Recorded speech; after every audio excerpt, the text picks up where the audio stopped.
하고 싶은 일들을 상상하는 게 요즘 내 Okay? So, hello. Ask ko po sana if may FRC bridge kayo. So, ano ba yung FRC? Ang ibig niyang sabihin is Fiber Reinforced Composite Bridge. Meron ba? Yes, meron po kami. And i-discuss ko yung advantages and disadvantages nung FRC. Pero yes, meron po kami. Papakita ko ngayon.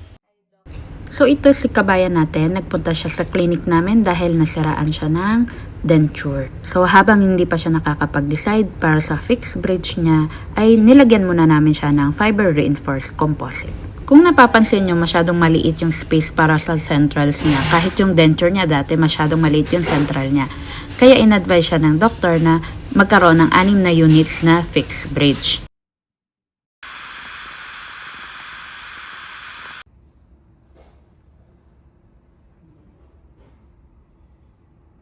Okay, so welcome back. So yun po yung fiber reinforced composite bridge na ginawa namin kay kabayan.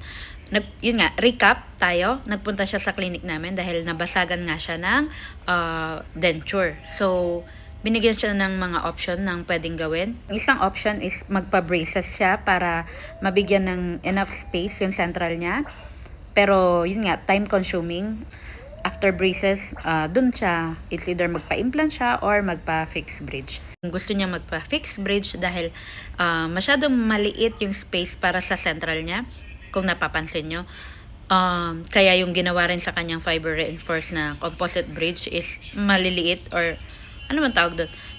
Hindi siya maliliit. Ang tawag dito yung ano ba yun? Narrow. Ano ba sa Tagalog yung narrow? Basta yun, narrow. Narrow siya. Dahil kulang sa space yung central niya. Okay? So, kung magpapa-fixed bridge siya, ang in-advise sa kanya is 6 para magkaroon ng enough space yung central niya. Para magmukha talaga siyang central. Kasi 'di ba dapat matataba? Ayun, tama, mapayat. Mapayat yung naging mga central niya. Okay, mapapayat.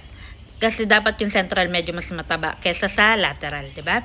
Okay. So, yun yung fiber reinforced composite.